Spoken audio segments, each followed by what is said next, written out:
The recent protests in Pakistan-occupied Kashmir or PoK escalated into violence, resulting in the death of a police officer and injuries to over 100 protesters.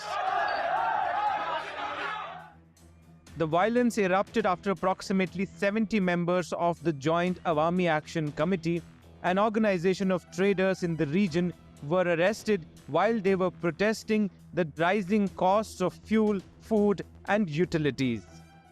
They have three major demands that they say that need to be fulfilled. They need electricity to be provided to them at cheaper cost. At the same time, they wanted prices of floor to be provided to them on subsidized rate.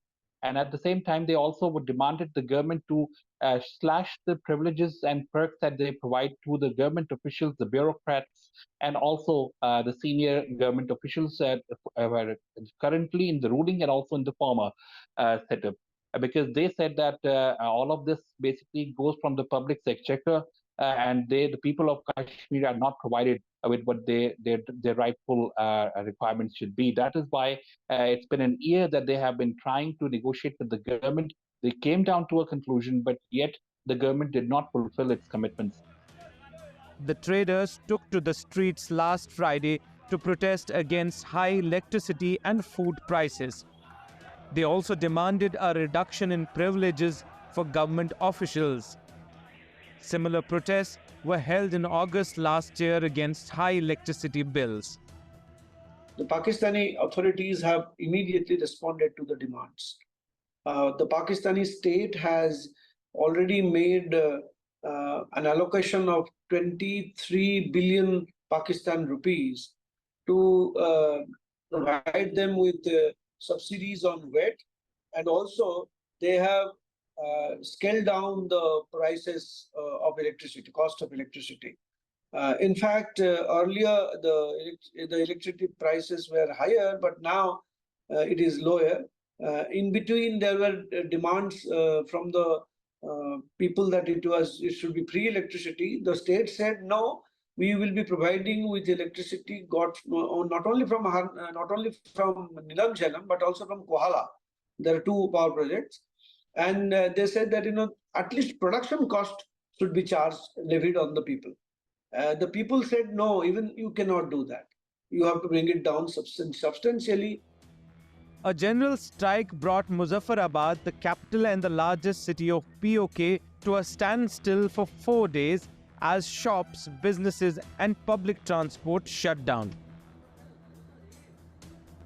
On Sunday, paramilitary forces were called in to secure government buildings, including the Legislative Assembly and the courts. The protests, unprecedented in scale, succeeded in prompting the government to meet the demands of the people, making a significant victory for public activism in the region. One thing has happened is that in some measure, some of the problems there have arisen because of the cutoff of trade between Azad Kashmir, so-called Azad Kashmir, and India. When after 2008, we had reduced we had opened up border trading, and there was quite a lot of border trading going on, which stabilized prices, etc. But then after Pulwama attack, then we had reduced the number of places where trade could take place. And then after that, when the Article 370 issue came up, the Pakistanis shut down the border trade. So that has also affected the people there. But beyond that, India doesn't really come into the picture. Meaning, if border trade was open, it would certainly benefit people in Pakistan-occupied Kashmir. It was benefiting them. Their prices would be lower, and they would be making some money because of the trade. But as of now, there is no trade. So as I said, India in that sense is not a factor. Pakistan's Prime Minister Shehbaz Sharif has approved $82.6 million package to provide subsidies on floor and electricity prices following the protests.